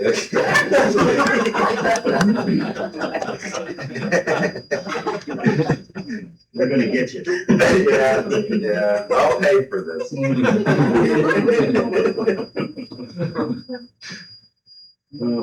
Okay. Now for another one, I'll do extemporaneously here. I call it the silent abduction case. And again, this in many regards is almost a quintessential Appalachian UFO story. I'm still investigating it, so look for it in a future newsletter or whatever. A farm family in southern West Virginia, this is down where they speak the King's English, okay? This is so far out that these people have to have their own tomcat. I mean, this is like boondocks, all right? This is, well, it's outside of Yeager, West Virginia, which is in itself almost, you can't get there from here. One of those places.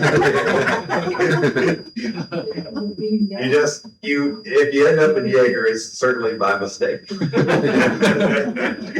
All right. The family lives on a small farm, and they have a daughter who is extraordinarily retarded. I mean, severely retarded. But she is mobile. And the girl before has come up missing from time to time.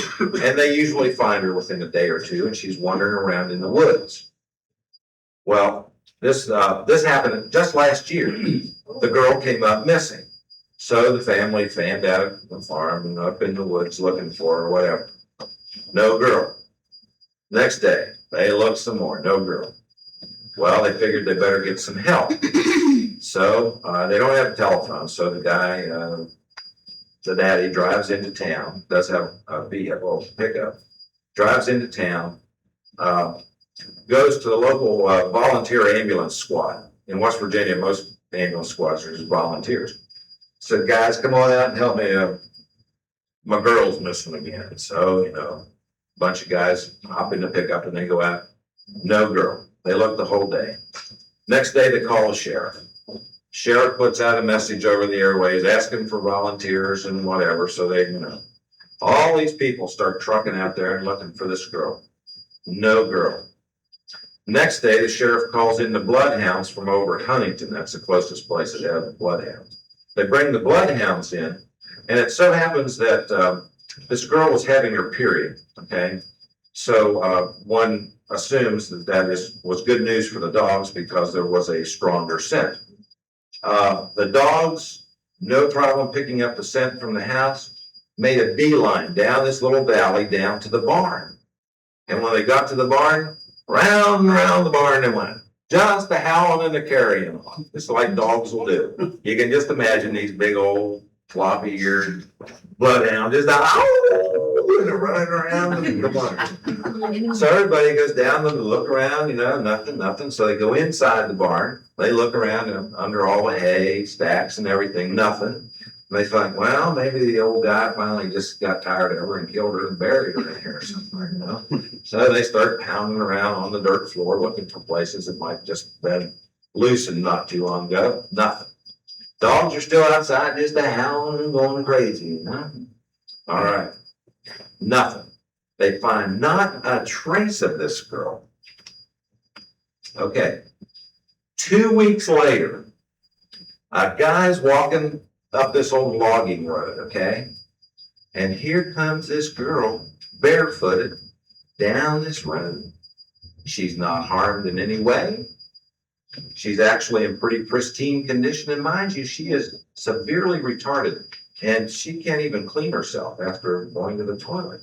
And yet this girl walking down the road said she had on kind of this white-like dress, pristine condition, not a scratch on her. She didn't look malnourished. She didn't look parched in any way.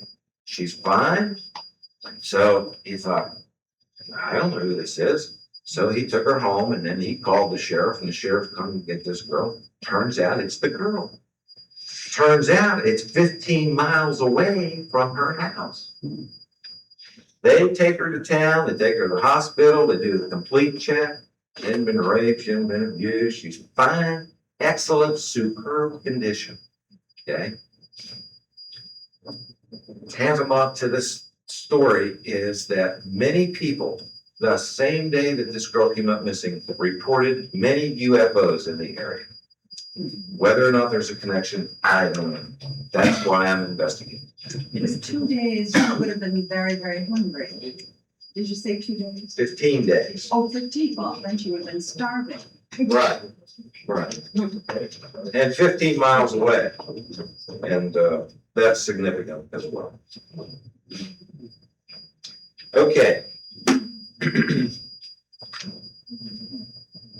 The trouble is the family right now are a little hesitant to have anybody talk to this girl, and she's not very verbal. They use a sign language, so at some point I guess I'll have to learn sign language and see if I can go in there and talk to this girl, because all the questions that come to mind are just marvelous. Question. Was there any notice that the girl might have increased in intelligence or legal issues that she Okay. same level? The question is, what did her intelligence quotient perhaps rise after this Was there incident? a healing level? That or a healing? That I don't know. I really don't know because I can't get in to talk to her. This, last year, this comes from Danny Church, the same guy that I was telling you about, the fundamentalist guy. He's my contact with the family. And so far, that's all they've been willing to tell him. And so we're trying to get it so, he's trying to say, well, there's a guy who would like to come down and talk to you. And so they say, well, what kind of guy? Well, he's a reporter. Oh my God, I don't want a reporter. Okay, well, he writes UFO books. Hey, UFO, guy. So that's kind of the problem, you know. I guess in their eyes, I have a credibility problem. So Why don't you try to interview? Why don't you try to interview the parents if you can't get to the girl? oh yeah, I've tried everything, you know. The question, why don't I interview the parents? I would love to interview the parents. Put on a disguise and just tell you or something. Well, you know, I can assume the part of the old country boy if I need to, but I don't think I'm freaked out. Okay. All right.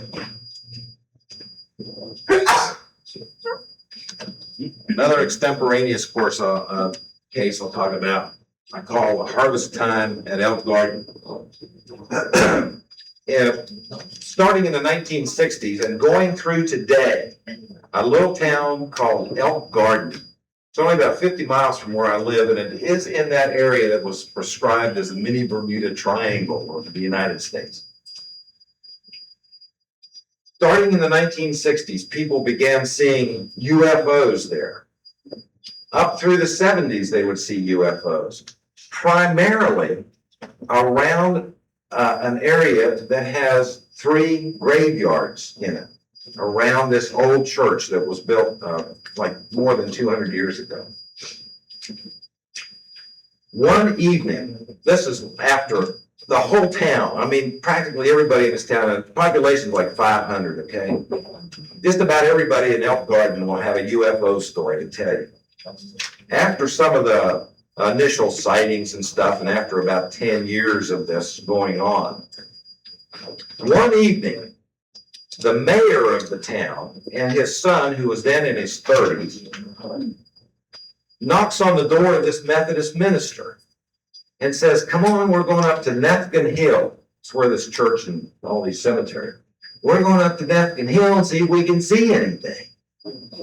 So they went up this road and then they climbed to a spot above this church and these graveyards for a perfect view, vantage point, okay? They were just about 150 yards above this scene. It's in the fall of the year. And they said, we sat there and we just talked for 3 hours and nothing happened.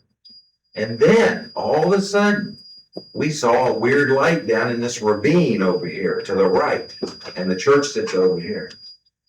And the son explained it to me best. He said, And it finally come up to where we could see it, and it looked like a turtle with headlights on. What a wonderful description when you think about it, okay? And this craft silently hovered up the hill, went right over top one graveyard, and went over top of the second and stopped and hovered and shone a light down on a grave, a freshly interred grave that the minister had officiated over that afternoon. And it shines this light down onto this fresh grave and stays there for like 5 minutes, and these guys are just dumbfounded. A minister is sitting there going, and finally, he and the kid, the mayor's too old. The minister and the 30-year-old son run down the hill. They run toward the graveyard because they want to get a close-up view of this. And he said, just about the time we got there, it just blinked out, just like you had snapped off a light. And there wasn't anything there. Now, you know, when you get into this research, into this UFO stuff, you're not into it too long till you come across the OBEs and the NDEs and this whole idea, okay, of out-of-body experiences of one sort or another.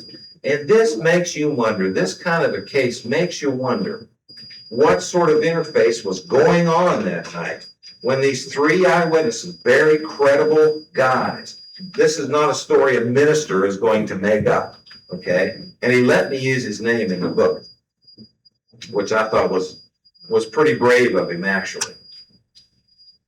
For these 3 credible witnesses to see an event like this, where it happened, in the context in which it happened, is just mind-blowing.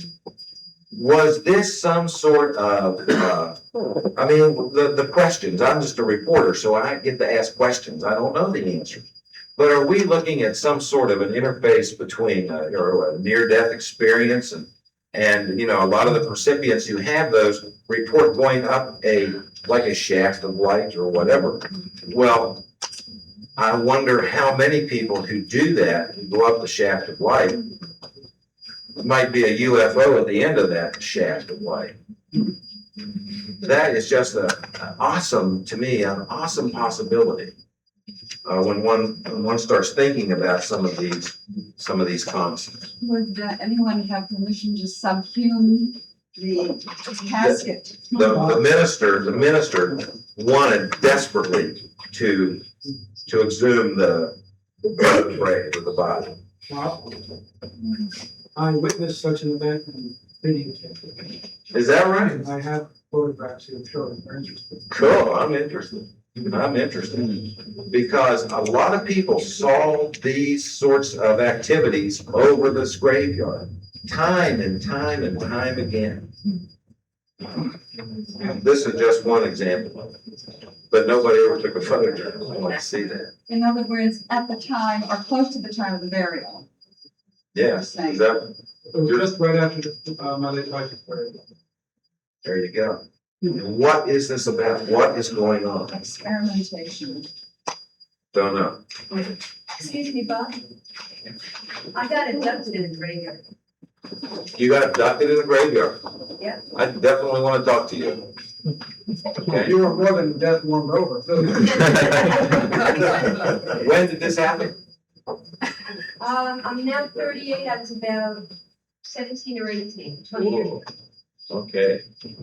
I definitely want to talk to you. I need to hurry up here a little bit, but, okay. Just one question. Yeah. What was the occasion that you were taking videotape at the grave? And how long did it happen after? It was 2 days after my late wife was buried, and I wanted to videotape the area where she was buried because she was not buried in the same state where her family lived. And I wanted a record of that event. And it was all staged for my benefit. When I went to the grave, I had been videotaping the whole area, and I had the impulse to say my farewell to my wife. And as I said my farewell, her spirit suddenly exploded over her brain, pulsated, a beam of light then came down, right and captured the sphere, took it right up into a cloud. My mother was there as a witness. She said, "Oh, look, the sun is breaking through the cloud above." And I said, "Mom, it's 8:30 in the morning, the sun's over here." Wow. Cool deal. Hey, really? I think this, whoa, I got some work cut out for me. Goosebumps on that one.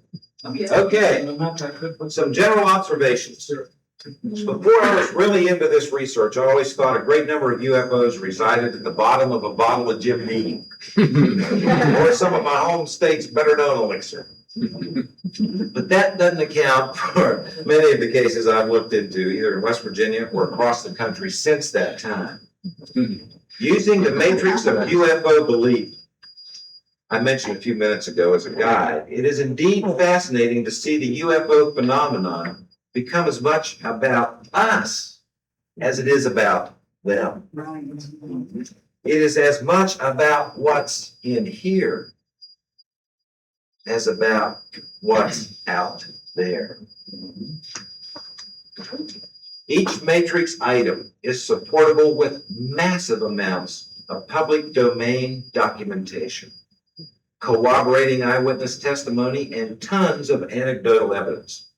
But as any lawyer will tell you, evidence does not make proof. So there is a difference. As an aside, I'd like to get philosophical or metaphysical for that. And I didn't make this graphic so you can say, uh-oh, he's gonna get philosophical, metaphysical. This is what happens to middle-aged reporters. Okay, indulge him a while, he needs exercise. Okay. And clearly, being a journalist, I wish to label this as my own opinion, just so you won't think this came direct from the creator or anything. Okay? Whatever this phenomenon is about, it surely does have an effect on one's perceptions. An area I'm currently examining is the darker side of the phenomenon. Now, I'd rather stay focused on the happy stuff, the angelic side, the loving, transformationally uplifting, happy, hug the alien sort of spirit. But being a dualistically oriented, rather traditionally minded Appalachian boy, I am inclined to think that in addition to the huggy side, there's also a dark side. In this regard, Professor John Mack may consider me among those he once referred to as consciousness challenged, because our worldview tends toward dualism. Oh, well, I guess it's a natural place for a backwoods reporter like me to find myself. And oh, yes, I still consider myself to be a reporter. Despite being a book publisher now. It's sort of like when you get a tattoo. Once you get it, you always got it. There's no way you can arbitrarily change your mind and decide that, gee, I no longer wish I had a golden retriever on my right butt. It's the analogy to being a reporter. It's once one makes this kind of a choice, you're always a pain in somebody's butt. Nonetheless, and despite my apparent lack of understanding from the Harvard perspective, there does exist much evidence that suggests the following. If we are in fact communicating, interfacing, to use the yuppie cyber term, with a non-human intelligence, it certainly doesn't always exhibit a benevolent intent. This non-human intelligence seems able to penetrate us to our core, perhaps at the soul level, or at least to the core of our human sensate foci, the quantum center, the interstitial spaces. In this regard, the intelligence is much akin to a sophisticated virus that is capable of stealthily joining us and sometimes affecting our behavior. This being the case, human behavior can be manipulated without the human host even being aware of it. Even if some humans detect the presence of this non-human intelligence within them, or simply in their vicinity, the intelligence seems capable of persuading the person to do its bidding. Take, for example, the case of Yigal Amir, 27 years old, a young man who gunned down Israeli Prime Minister Yitzhak Rabin recently. According to the Reuters news service, the suspected assassin told police He was acting on orders from God to shoot Rabin. Amir also said he wanted to shoot Foreign Minister Shimon Peres. Or take Timothy McVeigh, the alleged Oklahoma City bomber, who claimed in the Washington Post in an interview to have an implant in his butt. By implication, this implant helped influence his decision that led to the bombing. Or how about Robert Joe Moody, who claims he killed 2 women in Tucson, Arizona, because aliens told him to. He said they told him to seek the death penalty for himself so they could resurrect him to prove the existence of aliens. In my travels at the grassroots across this country, I can tell you that a huge percentage of the 1,000 or so people I've interviewed feel that the phenomenon isn't about huggy aliens. I heard dozens and dozens and dozens of such stories from people about contact experiences with entities not so interested in raising planetary consciousness as to lower it one way or another, often by promoting violence, human against human. UFOs affect every segment of our society. Let's not forget Nation of Islam leader Minister Louis Farrakhan's story in the March 1st, 1990 edition of the Washington Post, where Farrakhan reported receiving information from the Honorable Elijah Muhammad via a loudspeaker that was positioned in a huge chamber aboard a UFO. Most of us are aware of Farrakhan's rather radical stance in many regards. Earlier this year, you recall, Farrakhan reportedly agreed to accept $1 billion from Libyan President Muammar Gaddafi to affect the American election. Translated, this means that contactee Farrakhan intends to spend $1 billion to influence your perception, based at least partially on information he was given aboard a UFO. And trust me, this information, at least the way Farrakhan interprets it and chooses to demonstrate it occasionally, is not what I would call huggy. I've observed a wide spectrum of reactions to the fear generated by recipients I've interviewed, and they range all the way from the perception of angelic presence to that of demonic possession.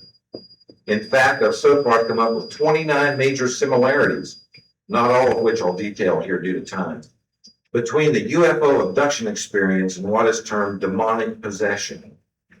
Fascinating stuff to contemplate, say during a stormy Halloween night, except that it seems as real as any other potentiality to explain at least part, and I stress part, of a very real, enigmatic phenomenon. I'll list a few of those similarities.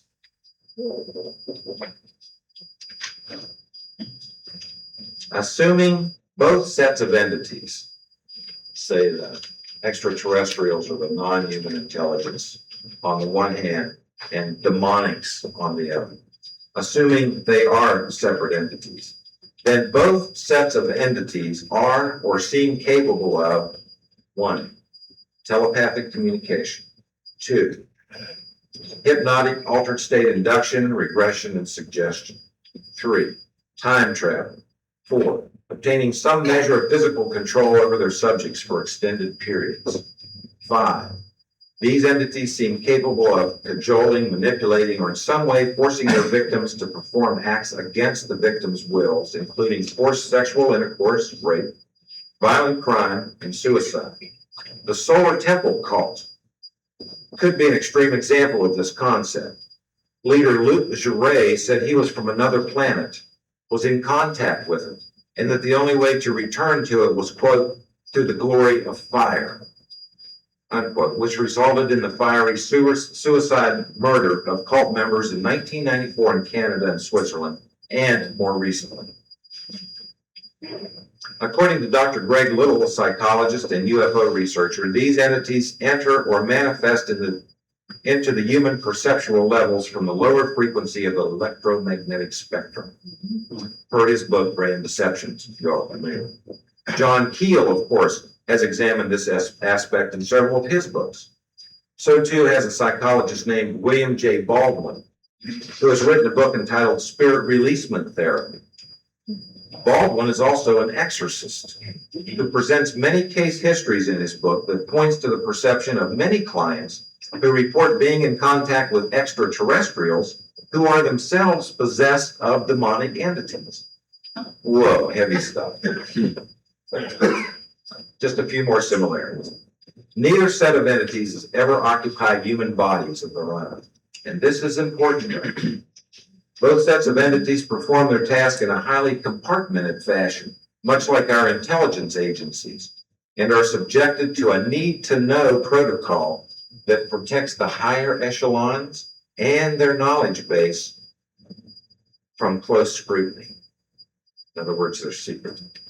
Both sets of entities are capable of emulating voices in percipients' minds. Many credible researchers see a distinct connection between the so-called UFO phenomenon and black magic. Keel, in particular. Nelson Pacheco and Tommy Bland wrote a book called Unmasking the Enemy. It's another disturbing and yet, I think, credible book. Both sets of entities often attempt to convince percipients that they are special chosen ones and often promise rewards for cooperation.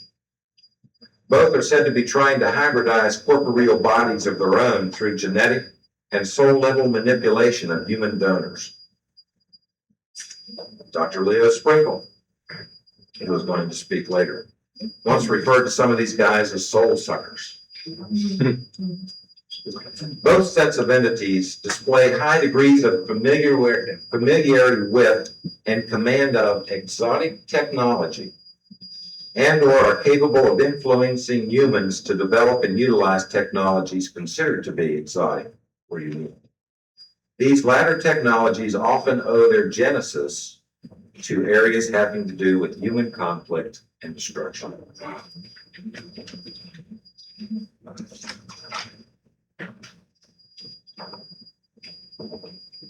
I'm supposed to show you the Farrakhan thing.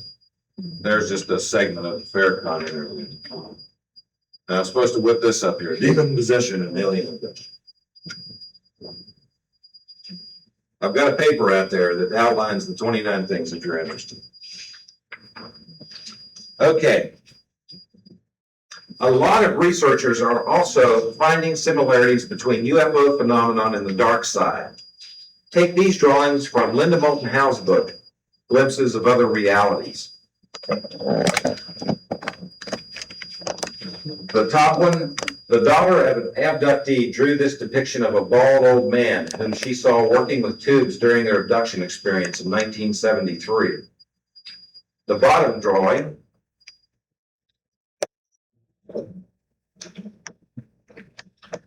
occultist Aleister Crowley drew this likeness of Lam, an extraterrestrial intelligence with whom Crowley said he was in astral contact in 1919. It is believed by many that Crowley opened the doorway to hell throughout his lifelong occult career. Others may not be so strident in their interpretations of his undertakings. Interesting, too, how different groups perceive this phenomenon. Some may call it possession by a demon, while a Native American Indian shaman may refer to it as the trickster, and while a psychiatrist may call it dissociation or schizophrenia. I think it's semantics because myself, I think all of us, all of these different representatives and us are talking about the same thing. However,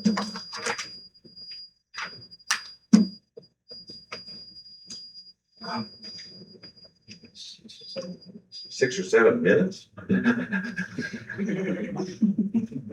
Okay.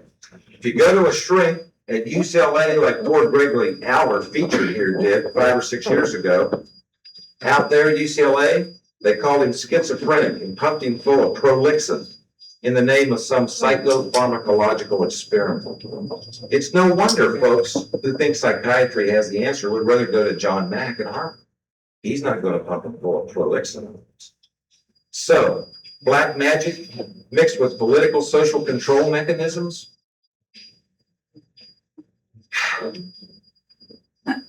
This is just the placer reporter of the week. Regardless of the benevolent and malevolent aspects, and until the grand plan unfolds, I hope to hang around on Earth a while, where this part of the phenomenon has encountered some resistance. It must seem to this intelligence, whatever it is, that the Earth is not unlike Bosnia, at least in a cosmic sense. Chaos and disorder everywhere. I use Bosnia here in the generic sense, since when one is from West Virginia, one is hard pressed to find any place more derided. And if this phenomenon is about an invasion of some intelligence virus, wrought from little gray beings with bug eyes or some such scenario, then I'll have to say they'll never completely take the Earth. I'll put this in a West Virginia context so as not to offend those here who may still believe their veneer of civility is a reflection of who they really are. To test that veneer, they should spend a few weeks in an isolated cabin during a blizzard without heat, food, or transportation. I'll guarantee the veneer will crack and peel away like paint on an outhouse. I've had it happen to me. So, to put it in a West Virginia context, we are too unpredictable, and we are still prone to erecting we-they dichotomies. We are not politically correct. We are dug into these mountains like ticks in a dog's ear. We shoot animals and other bug-eyed critters. We lust for cholesterol. We chop trees and dig coal with the same primal frenzy and appreciation for aesthetics that we demonstrate during sex. We vote for carpetbaggers. We believe in heaven and hell, and yet we maintain a sense of place. We raise our children to be good citizens. We cherish the natural beauty and wisdom of a clear mountain lake and of a rainbow and of a sunset. And we believe in our state's motto, Montani semper liberi. Mountaineers are always free. I guess I can summarize it in a sentence. We sure is anything like being human. It's the best ride in the universe. And we sure don't want anybody messing with our genes and trying to come up with a master race.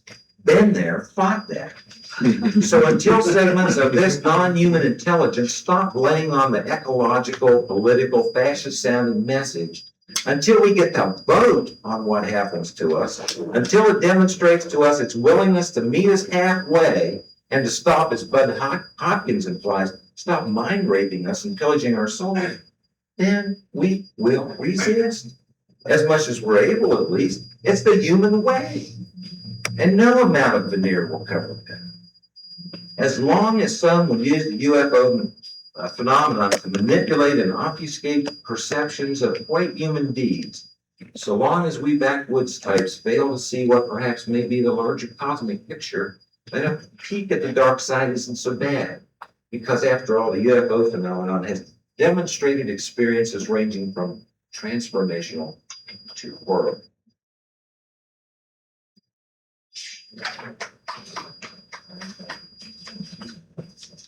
Skipping a couple of pages. Considering all these possibilities, I'm coming to the end.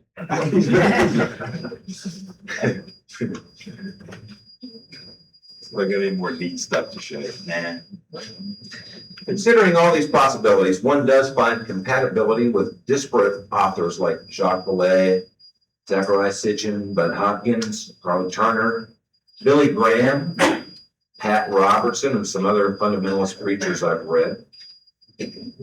Elaine K. Gels, whose book, The Origins of Satan, puts old Beelzebub in a political context.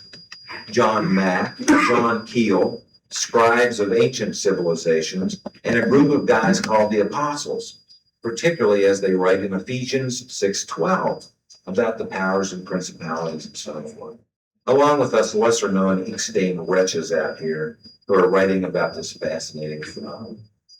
It all fits into this matrix. So, are we on the threshold of a quantum leap in consciousness? Or are we in the end time scenario hinted at over the ages by various prophets? Or are we merely human beings mucking about here for a while before we proceed to another form of existence or nothingness? I don't know the answers. I'm just a reporter. I get to ask the questions. And to try to be on the scene to cover the story as it unfolds. Is that your appetite? That's good to ask. I'd like to conclude by reading a story from a past issue of our newsletter. This was told to me by a very dear friend. Mrs. Mona Inslee happened to be outside on a starry September night. It was unusually warm in rural Preston County for the time of year, and though she doesn't now recall exactly why she was outside or what she was doing on that night, she remembers feeling uneasy. Her intuitive sense had begun picking her consciousness like a needle, the random short-lived pain shooting across her mind, then disappearing. It was always hard trying to scrape out a living here in West Virginia. Always lots of mouths for her and her husband to feed, and always too little money. The parents' constant state of worry was like a shadowy creature lurking in the deep woods around their remote farm. And on this night in 1961, the creature seemed especially close at hand, as if it fiercely breathed the darkness surrounding her. Then, what was that? A sound, a fleeting shadow. She glanced upward into the sterile sky. A speck of light, tiny even among the smallest stars, began to grow. And despite the vast distance that separated her from it, she seemed to know it was heading towards her. Her worry turned to fear. The dot of light grew larger. Instantly, just as her breathing became more shallow and rapid. She willed her feet to move, but they didn't. No matter, she stood transfixed as the light burst into an intense orb, rocketing in her direction and causing the cattle on the farm to stampede away into the woods. The next thing she remembers is the figure hovering in front of her, not more than 15 feet away. I thought it was God, she says. It was like a huge white figure with its arms held out in front of it. I couldn't see any details like its eyes because it was so bright. She moved backwards away from it, bumped into the corner of her house. It just stayed there, hovering about 3 feet off the ground. I tell you, my heart was racing, she said. I thought I might die. And then as quickly as it had come, it vanished. When she went inside, the family looked at her and said, "You look like you saw a ghost, Mom." And I told them perhaps that's what I saw, either that or God. The remainder of the night was a restless one in the household. The next day, the rest of the family was outdoors, and just Mona and her 14-year-old daughter, Jenny, were inside. Jenny's life had been hell on earth. Doctors had long ago detected what they thought was a cancerous tumor in the young girl's heart. They had decided to employ the then experimental chemotherapy treatment, so commonly used today. The problem was back then they weren't sure how much chemotherapy to use on a child. As it turned out, they had used too much. And over the interceding years, the child's left side had withered away, leaving her crippled and weak, her heart permanently damaged. Tired from the preceding sleepless night, and after finishing some chores, Mona went into the small living room to rest. She was about to sit in her favorite chair when Jenny, lying on the sofa, sat up and shouted, "Mom, don't sit there. Don't you see the angels?" That afternoon, Jen was hit by a seizure, and her family frantically drove her to the hospital. Later that night, Jenny Inslee died. I knew then, Mona recalls, what I had seen the night before. It was God coming to take Jenny. And now I know that she's in heaven. I can safely say, ladies and gentlemen, that this dear friend whose story I just read knows as much about the UFO phenomenon as anyone else. Although she